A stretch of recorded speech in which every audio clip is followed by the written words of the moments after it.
I am Ibrahim Traoré, and I am starting a canal project for all. In the heart of Africa, a declaration thundered across the continent and echoed around the globe.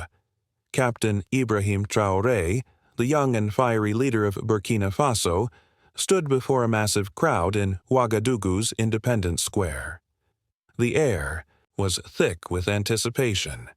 Every face, from weathered elders to wide-eyed students, was lifted toward the podium. They were expecting another speech about sovereignty, independence, or the struggle against imperialism. But what they received was something far greater, something that would ignite hope, spark fear, and send shockwaves through the corridors of global power. Brothers and sisters, Traoré's voice rang out with unwavering conviction. Africa does not need to beg for survival. We do not need to kneel before the IMF, USAID, or the European Union. Today, I announce the beginning of a project that will change the destiny of our continent, the construction of Africa's mega canal, built by Africans for Africans, without a single coin from the West. The crowd erupted, cheers mixed with tears. For many, this was not just an infrastructure project, it was a symbol of freedom, a declaration of self-reliance, and the embodiment of a new era. For decades, African nations had been told that development was impossible without foreign aid. Every road, every dam, every hospital seemed tied to conditions from Washington, Brussels, or Paris. Loans came with strings, policies dictated by strangers who never walked the soil of Africa. But Traoré shattered that narrative in a single moment. The mega canal project, according to him, would stretch across multiple countries, connecting rivers, creating fertile farmland, and establishing a powerful new trade corridor. It would rival the Suez Canal and Panama Canal in ambition, but with a uniquely African purpose. It was not designed for the profit of foreign empires, but for the prosperity of African farmers, traders, and communities. This canal will not just carry water, Traoré declared. It will carry the hopes of our people. It will irrigate our lands, feed our children, and unite our economies. And, most importantly, it will be free of Western chains. Within minutes of the announcement, headlines exploded across the world. Traoré's shocking canal plan defies IMF, read the New York Times. Africa's rebel leader declares war on dependency, said The Guardian. Le Monde warned of Burkina Faso's rejection of EU assistance, while Al Jazeera noted how China and Russia quietly applauded Traoré's defiance. Western think tanks immediately scrambled for analysis. Could this project even be real? Did Burkina Faso have the resources, the technology, the manpower, or was this another populist stunt? Yet even the skeptics could not ignore the growing momentum behind Traoré's leadership. On CNN, economists warned that Burkina Faso risked financial collapse. Political analysts speculated about Russian or Chinese involvement. Defense experts whispered about the possibility of Western retaliation, not through war, but through sanctions, trade restrictions, or covert destabilization. In Washington, the State Department issued a carefully worded statement. The United States respects the sovereignty of African nations, but urges responsible economic decisions and transparent partnerships. Behind closed doors, however, officials were alarmed. If this canal project succeeded without Western money, it would set a dangerous precedent. Other nations across Africa might follow suit. The monopoly of influence, built on decades of aid dependency, would begin to crumble. In Brussels, EU leaders expressed concern about environmental impacts and regional stability. But everyone knew what they truly feared: losing control over Africa's future. The canal could create an independent trade route, bypassing Western-dominated ports and shipping systems. For Europe, this was not just about water. It was about power. The IMF, perhaps the most threatened of all, reacted with fury masked as diplomacy. Its spokesperson warned of debt traps and unsustainable development.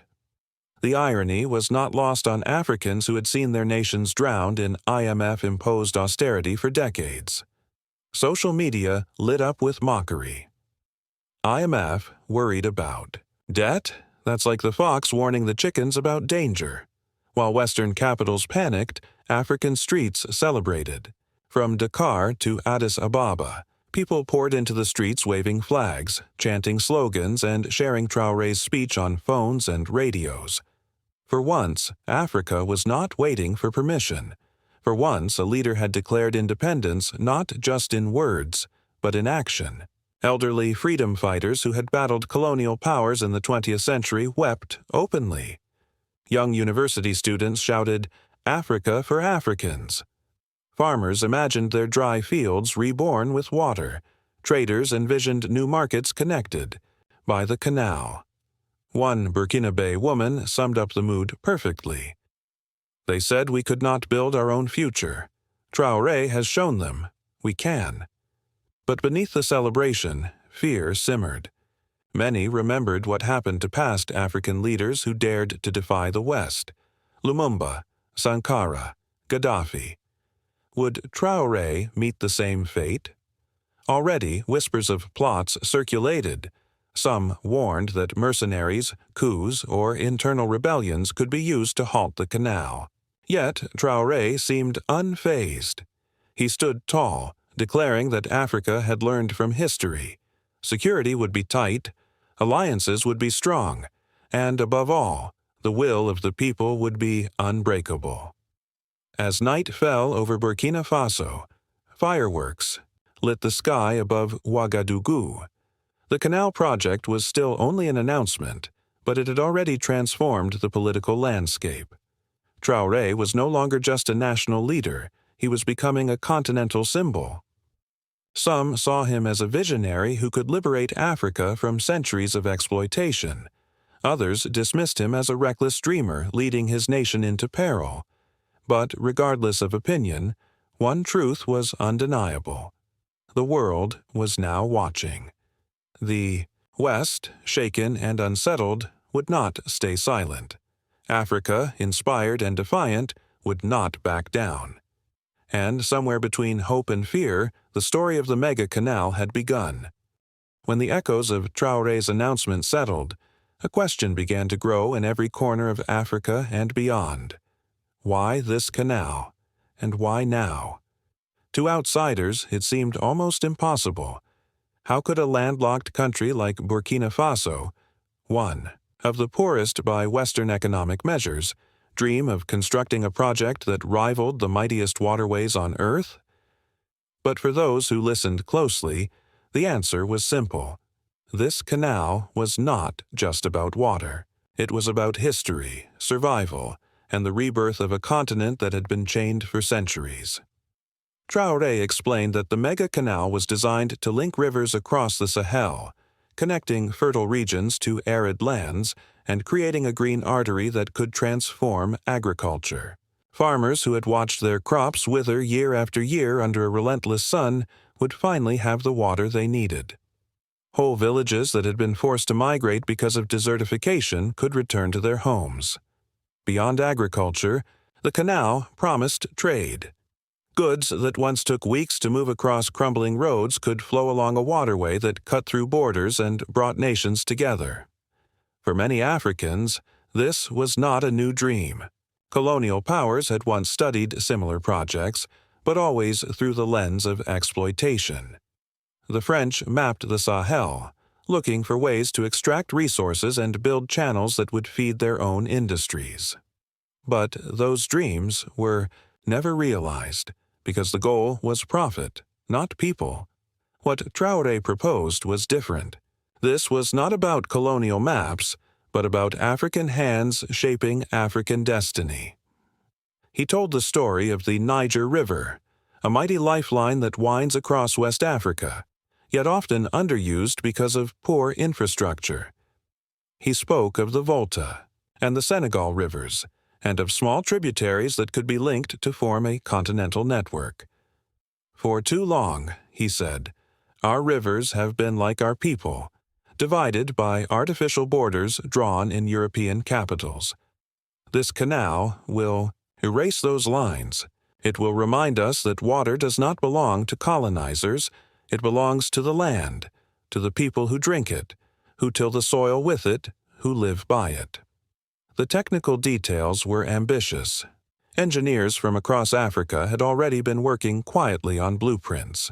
The plan involved dredging new channels, reinforcing banks, building locks, and integrating renewable energy to power pumping stations. Solar arrays in the Sahel, where sunlight is abundant, would fuel much of the machinery. Local labor would be prioritized, creating jobs in regions where unemployment had long crushed hope. This vision was about more than just economics. It was about identity. For decades, African leaders had stood on international stages, begging for aid, loans, and development packages. Each time, the West had offered help, but only under conditions that stripped nations of their dignity. Traoré's Canal was the opposite. It was an assertion that Africa could think big, act bold, and create miracles without permission.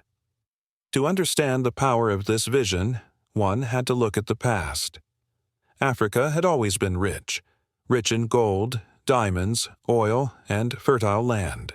But colonialism had stolen those riches, leaving behind scars of poverty. Even after independence, the chains continued in a new form. Structural adjustment programs, trade agreements designed to favor Europe and America, and the constant drumbeat of aid that came with hidden traps. The canal represented a break in that cycle. It said, "We are not beggars, we are builders." Across the continent, scholars began to debate the implications. Some pointed out that the canal could create a new breadbasket in the Sahel, feeding not only Burkina Faso, but neighboring nations like Mali, Niger, and Ghana. Others argued that it could serve as a strategic corridor linking West and Central Africa in ways that bypassed traditional, Western-controlled shipping routes. The most daring voices even suggested that it could be the foundation of an African internal market strong enough to rival Europe's. Ordinary people, though, did not think in terms of global economics. For them, the canal meant something much simpler. It meant water for their children. It meant food on the table. It meant dignity. An old farmer in Mali told a journalist, "We have seen many leaders come and go, promising us the world. But this is different. If Traoré can give us water, he will give us life itself." As word spread, the project began to take on the aura of myth. Songs were written about it in villages. Graffiti appeared on city walls, drawings of canals flowing with blue paint, captions reading, "Freedom's River." Students organized debates in universities, calling it the project of the century. Some skeptics remained, questioning whether such an enormous task could truly be achieved. But even they admitted that the dream itself had value. It gave people hope, and hope was a rare currency in a continent long denied its own destiny. Traoré, aware of the dangers of raising expectations too high, emphasized unity. He traveled to neighboring countries, meeting with leaders in Mali, Niger, and Guinea.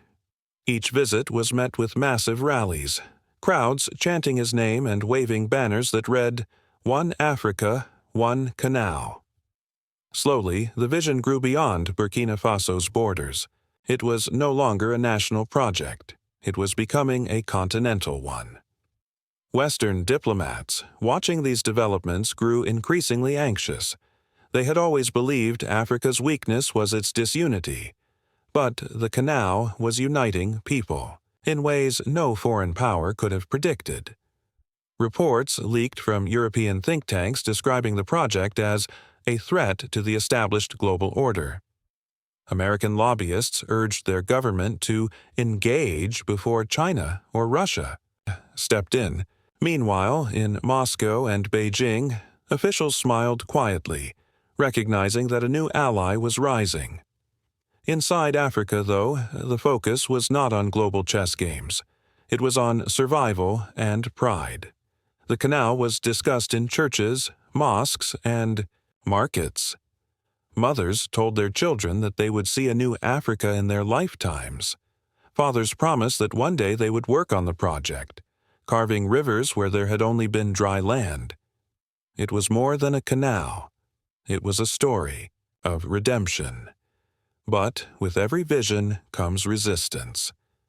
Traoré knew that forces would align against him.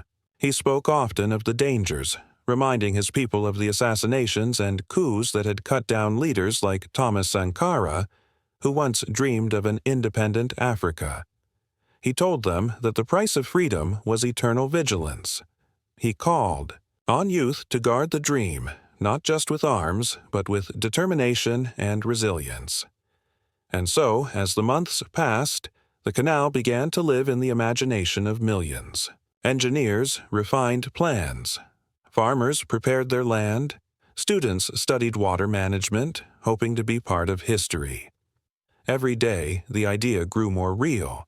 It was no longer a fantasy spoken from a podium. It was becoming a destiny written in the hearts of a people. For the West, this was the most dangerous development of all. A continent that dreamed together was a continent that could no longer be controlled. A canal that flowed with African water was a canal that carried African independence. Whether or not the world liked it, the vision had already been born, and nothing could erase it. As Traoré's vision spread like wildfire, the world beyond Africa began to stir uneasily. What had first been dismissed as a bold but unrealistic dream was now starting to take shape. Delegations from neighboring countries traveled to Ouagadougou. Engineers walked the dry riverbeds, measuring depths, studying soil, and sketching out routes. Farmers volunteered their labor. Students signed petitions to join the workforce. The mega canal was no longer just a promise. It was becoming a movement. And movements, history had shown, frightened the West more than weapons ever could. Rumors began to circulate of strange meetings in European capitals. In Washington, think tanks convened panels with titles like The Sahel Question and Africa's Infrastructure Populism. In Paris, where the memory of France's colonial empire still lingered, analysts spoke more bluntly. If this canal succeeds, one official was overheard saying, it will be the end of French influence in West Africa. The stakes were clear. This was not about concrete and water, but about control. Soon, resistance began to show its face. Western media outlets published a wave of critical stories.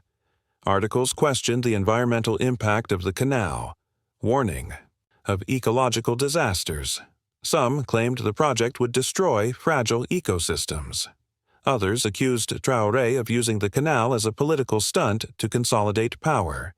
Documentaries aired on international networks portraying Burkina Faso as unstable, poor, and incapable of managing such a massive undertaking.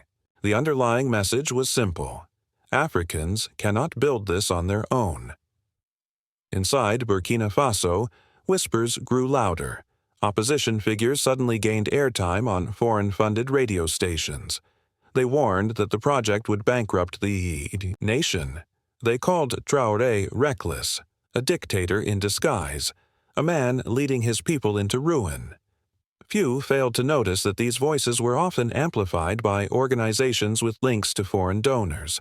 It was an old game, one Africa knew well. When force fails, propaganda takes its place. Traoré, however, refused to bow. He countered every attack with calm defiance. They say we cannot, he told a crowd in Bamako. But they said the same. When our ancestors fought for independence, they told Sankara he could not. They told Gaddafi he could not.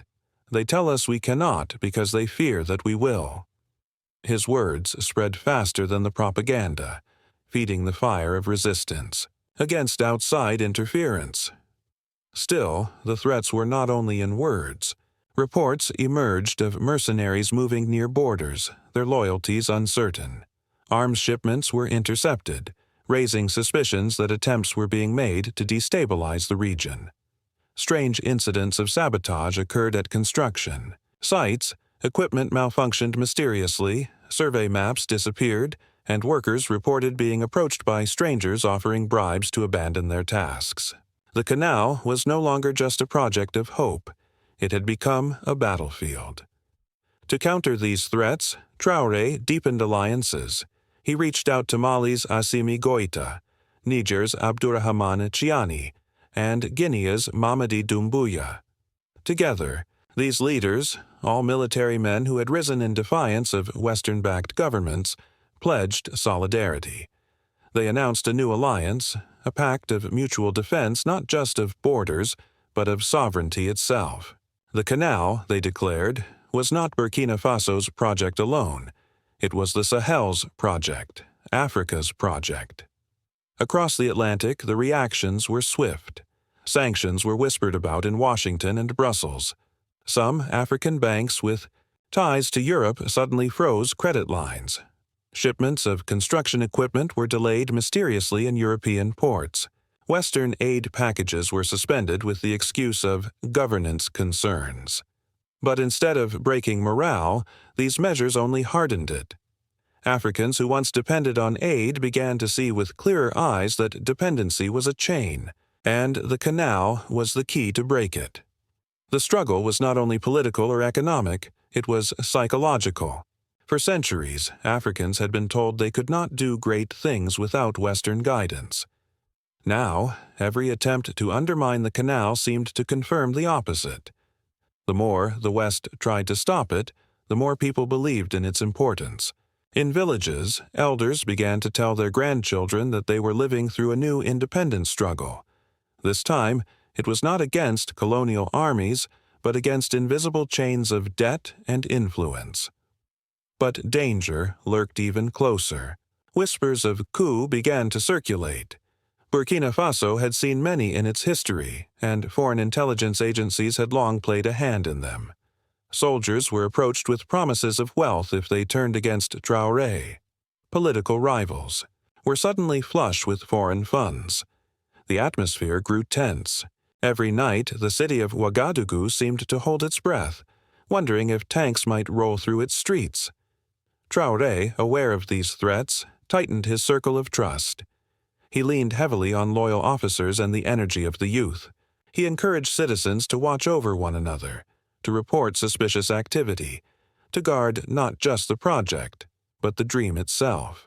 In a symbolic move, he ordered the first stone of the canal's foundation to be laid not by him or a minister, but by a group of farmers, mothers, and children, ordinary Africans who would benefit most from its completion. "This is your project," he told them, "and no one can take it away from you unless you let them." As construction slowly began in selected areas, the resistance grew fiercer. Drone footage revealed foreign operatives scouting the sites. Cyber attacks struck government servers aiming to disrupt communication. Disinformation campaigns spread across social media, claiming the canal would cause famine, not prosperity. Yet, for every lie, thousands of voices rose in defiance. "We will dig it with our hands if we must," shouted young men in the Sahel, holding shovels as if they were weapons. Internationally, the struggle drew new players. Russia offered quiet support, sending technical advisors and promising machinery at discounted rates. China, careful not to provoke too openly, extended silent but strategic loans and equipment through state-owned companies. Turkey sent construction expertise. In the Middle East, Gulf nations offered investment, seeing in the canal a chance to secure new agricultural lands for the future. Every gesture of support deepened Western unease, for it meant their monopoly was slipping. The resistance was not only external. Some African leaders, tied deeply to Western interests, criticized the project, calling it a dangerous gamble. They feared that a successful canal would weaken their own positions and embolden their people to demand independence. But ordinary Africans, watching the drama unfold, began to see clearly who stood for them and who stood against them. Day by day, the struggle turned into a test of wills. Could a small, landlocked nation defy the most powerful institutions in the world? Could a continent long chained to foreign aid carve out its own destiny? Traoré's enemies were betting on failure, but the canal was not just stone and water, it was belief, and belief, once ignited, is not so easily extinguished. The resistance grew fiercer, but so did the determination. Each act of sabotage was met with twice the effort. Each sanction only deepened resolve. For Africans, this was no longer about a canal. It was about dignity. It was about breaking free from centuries of exploitation. It was about proving to the world and to themselves that they could rise, united, against all odds. When the dust of struggle began to settle, a new horizon emerged over Africa. The first channels of the canal had opened, and water flowed where for decades only dry earth had cracked beneath the sun. Children played at the edges of fresh streams, their laughter carrying across villages that had once known only thirst. Farmers bent low to touch the cool water, tears mixing with the soil as they whispered prayers of gratitude. The canal was still incomplete, but its very existence had already changed everything. For Africa, this was more than infrastructure. It was a declaration of independence. Where once leaders traveled to Washington, Brussels, or Paris with outstretched hands, they now gathered in Ouagadougou, Bamako, and Niamey with heads held high. Negotiations were no longer about aid packages and conditions, but about partnerships and collaboration. The psychological chains had been broken. For the first time in generations, Africa was dreaming on its own terms. The ripple effects were immediate. Agricultural yields began to rise as irrigation revived fields long thought barren. New markets blossomed around the waterways, where fishermen, traders, and transporters discovered opportunities once unimaginable. Roads that had been choked with dust and decay were replaced by boats gliding across the canal, carrying goods from village to village, country to country. The vision of an African internal trade network, free from the dominance of foreign-controlled ports, was no longer theory. It was becoming reality. Western capitals watched with unease. Their warnings of failure had not materialized. Their sanctions had not stopped the flow of water. Their propaganda had not killed the dream. Instead, they found themselves sidelined, their influence waning as Africans proved that progress did not require their permission. Once they had claimed that Africa could not stand without them. Now, the canal stood as silent proof that Africa could stand taller without them at all. In Africa's streets, the mood was electric. University students no longer dreamed only of jobs abroad. They dreamed of becoming engineers, scientists, and entrepreneurs in their own lands. Musicians wrote songs celebrating the new dawn. Painters filled canvases with blue rivers cutting across golden deserts. Poets recited verses about freedom flowing like water. The cultural revival was as powerful as the economic one, because the canal was more than a project, it was a symbol. Yet the future was not without challenges. The West had not given up. New strategies were being prepared in silence. Attempts to divide nations, to sow distrust among allies, to destabilize economies, these would not vanish overnight. But the canal had taught Africans a crucial lesson. Unity was their greatest weapon. Where once artificial borders had separated them, the canal now connected them. It was a living artery of solidarity, and solidarity was harder to break than any wall. Traoré became more than a president. He became a figurehead of a movement. His speeches were studied in schools, his words quoted alongside the legacies of Sankara and Lumumba. Critics still called him reckless, still doubted the sustainability of the project, but the people believed. And in the end, belief was the most powerful resource Africa had ever possessed. Beyond Africa, the world began to shift. Russia and China deepened their ties with the continent, offering trade and technology without the same colonial arrogance. The Middle East invested in farmland irrigated by the canal. South American nations, inspired by Africa's defiance, revisited their own struggles against dependency. Slowly, a new global order began to take shape, one less centered on Western dominance, one more multipolar, where voices long silenced found the courage to speak. For ordinary Africans, however, the Canal's meaning was deeply personal. It was in the taste of fresh vegetables grown on land once barren. It was in the sight of boats filled with grain sailing toward markets where empty shelves had once stood.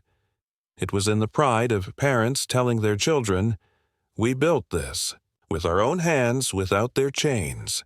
The dignity of self-reliance replaced the humiliation of dependency. And so the future stretched before them, not as a perfect utopia, but as a path of their own making. There would be obstacles, no doubt. There would be droughts, conflicts, and attempts at sabotage. But now, Africans had a new foundation on which to build. They had proven that independence was not a slogan, but a reality forged through struggle, sacrifice, and unshakable will. On the banks of the Canal, an elder once said, "Our ancestors were taken across the seas as slaves. Our land was carved by colonizers. Our leaders were silenced by assassins. But today, we carve our own river. We shape our own destiny, and no one can take this from us again."